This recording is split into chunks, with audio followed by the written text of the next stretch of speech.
saya buka itu dulunya bekas takoyaki, terus dia nggak diperpanjang kontrak, akhirnya saya buka takoyaki di situ Mas. Tapi sebenarnya saya nggak tahu loh itu bekas takoyaki itu tempat itu. Soalnya apa namanya, dari cerita berbagai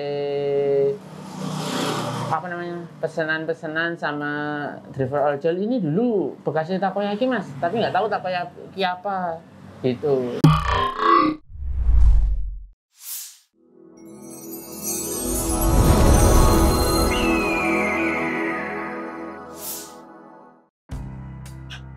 Siang-siang ini enaknya nyemil apa ya?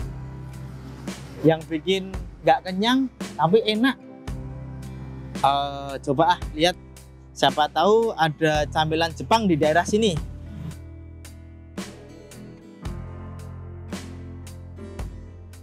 Wah, ada nih. Kebetulan dekat. Langsung saja kita ke sana.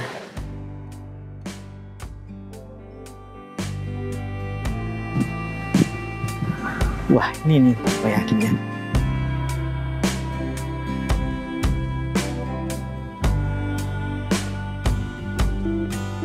Mbak, pesan satu ya. Salam cuan.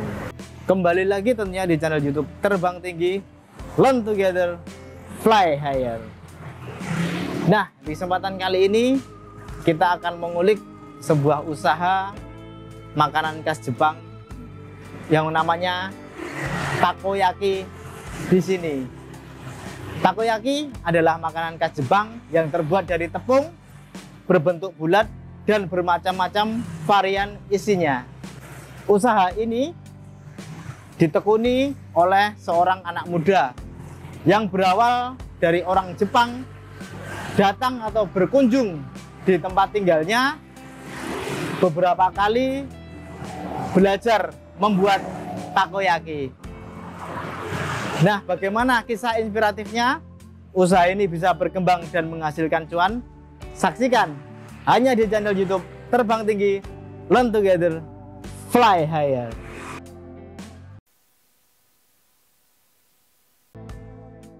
Perkenalkan, nama saya Sarif, alamat Pelimbangan, Sukoharjo Ngagel Sleman.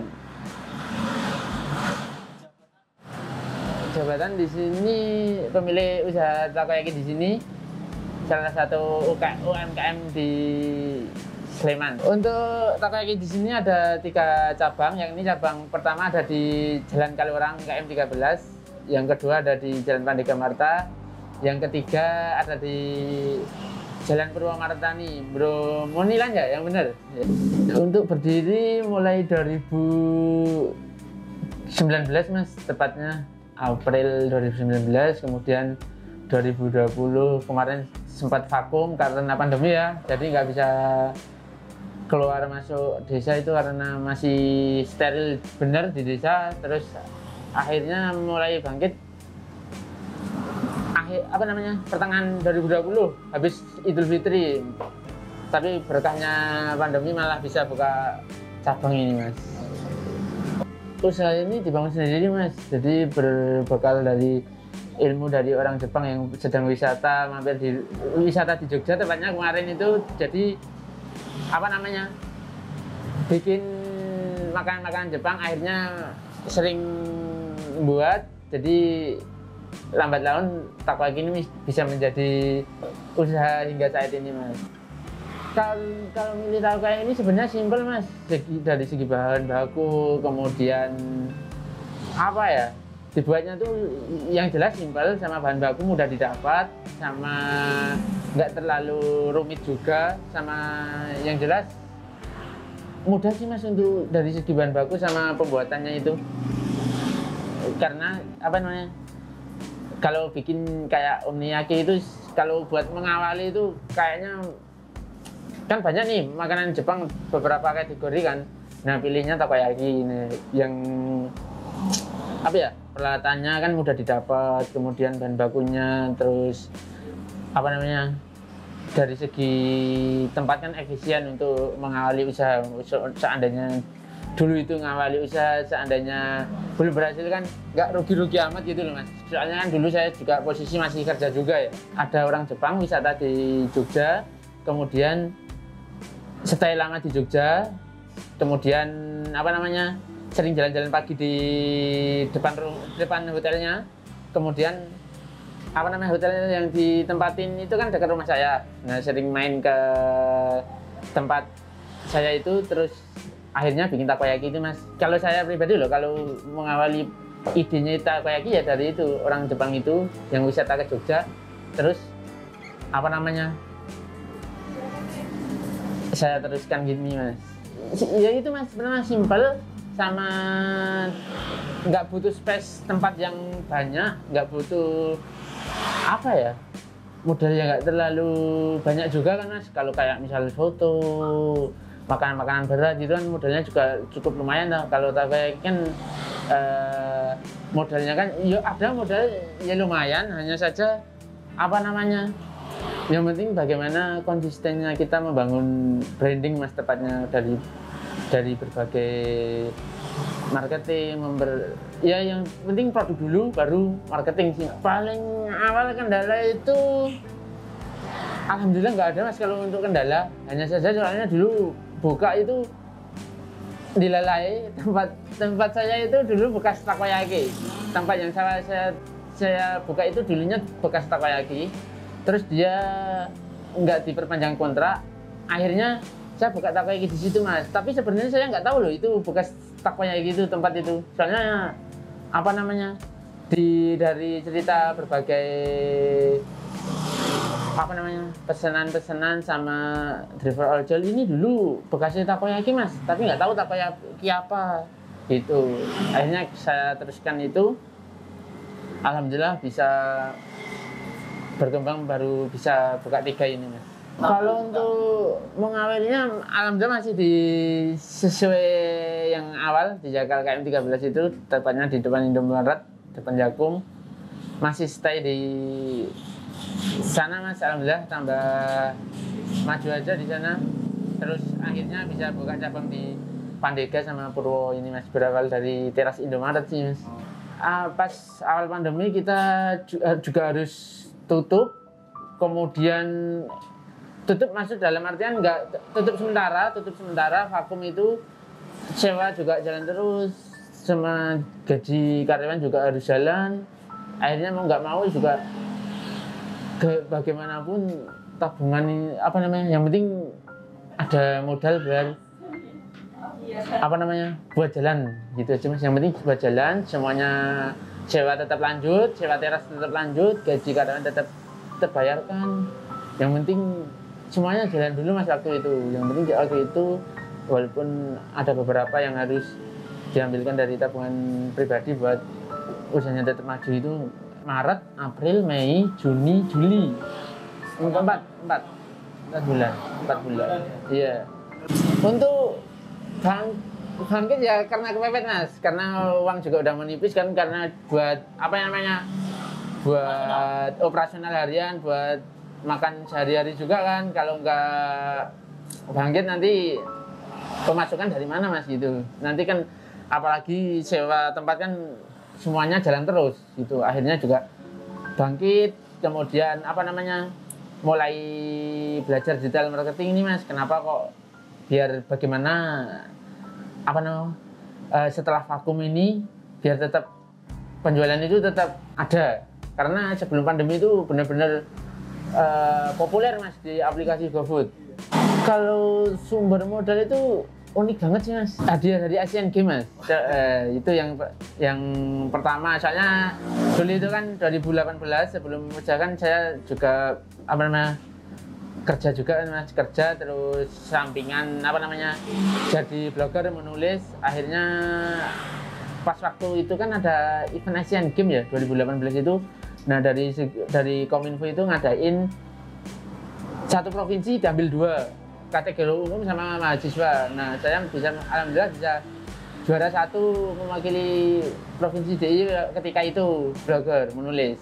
Habis itu juara, terus kita tuh pemenang itu satu provinsi kan diambil 2. Saya kategori umum, ada satu lagi kategori mahasiswa. Jadi dari DIY berangkat 2, dari provinsi lain pokoknya 2 gitu loh. Jadi 1 di Jakarta, pemenang kan itu udah ada pemenangnya ya, dilombakan lagi satu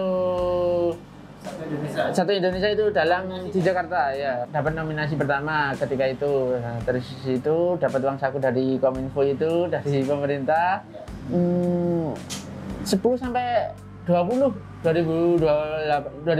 Tapi itu saya masih kerja ya, belum usaha ya. Masih kerja. Terus akhirnya resign, lambat laun. Adik saya juga lulus SMA. Saya nggak minta untuk kerja di luar, yaudah fokus untuk usaha aja daripada kerja di luar. Nanti kalau apa ya, kan satu rumah kan pada suka bola ya, kecuali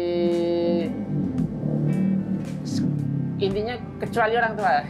Orang tua tuh suka tapi nggak begitu suka banget, nggak begitu. Nah, adik saya kan, adik sama saya pribadi kan juga suka PSS. Nah, biar gimana caranya biar bisa nonton tapi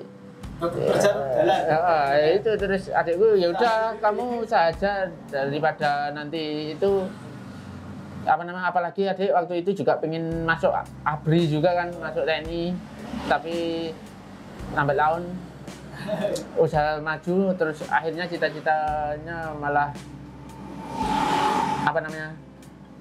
jalannya ke usaha. Ya namanya teknologi, kita juga harus mengikuti kemajuan teknologi ya Mas. Jadi kita juga memanfaatkan platform berbagai media sosial, kemudian kita juga endorse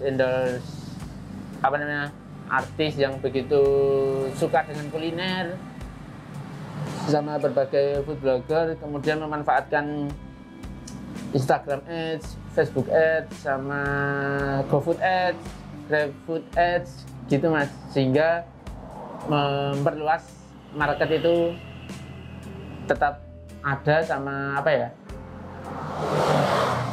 continue dalam repeat order. Ya namanya usaha kan yang paling pokok satu mendatangkan usaha, yang kedua mempertahankan pelanggan tersebut ya Mas. Mendatangkan pelanggan, kedua mempertahankan pelanggan itu. Oke, untuk media sosial untuk Instagram @takoyaki di sini, untuk TikTok juga @takoyaki di sini. Untuk online shopnya? Oh, kalau kita online food ada Shopee Food, kemudian ada GoFood, ada GrabFood, dan yang baru itu Mas, GrabFood, GoFood, Shopee Food. Setiap hari kita selalu menggunakan iklan berbayar Mas, meliputi Instagram, kemudian Facebook, kemudian GoFood Ads itu Mas.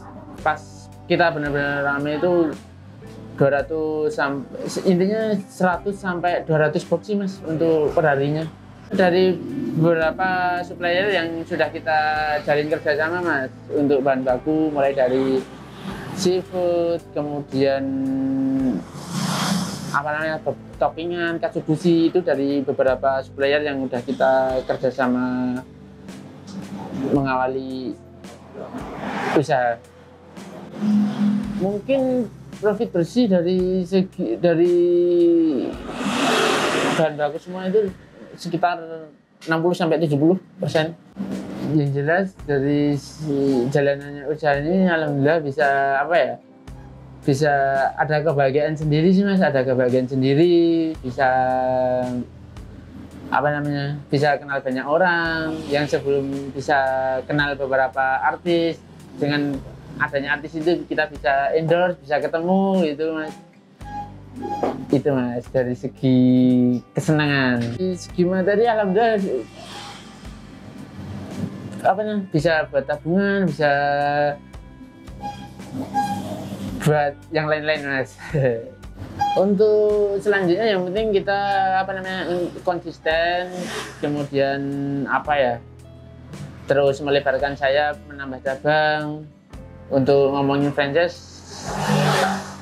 sepertinya belum dulu Mas, masih menikmati step by stepnya, soalnya kita juga membangun bersama bareng istri juga kan Mas. Untuk jam buka dari ketiganya beda-beda ya Mas. Yang Jakal sama Pandega itu mulai dari start jam 2 sampai jam 10 malam.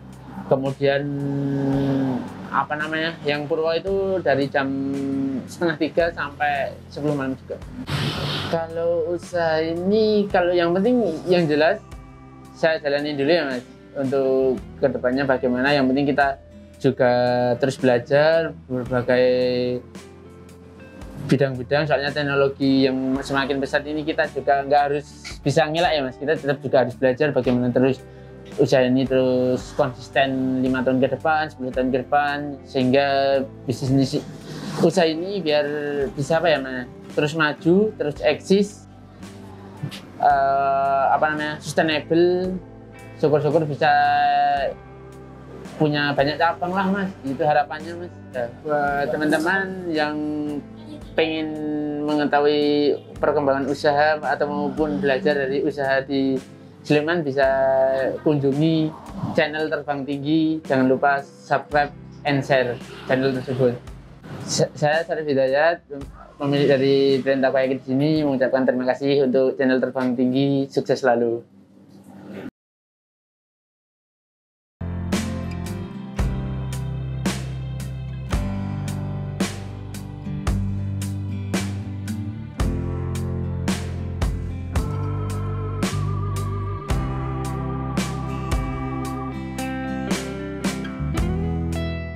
Nah, gimana setelah menonton video tadi? Apakah teman-teman mau menjalani usaha ini? Saksikan kisah inspiratif lainnya hanya di channel YouTube Terbang Tinggi. Learn together, fly higher.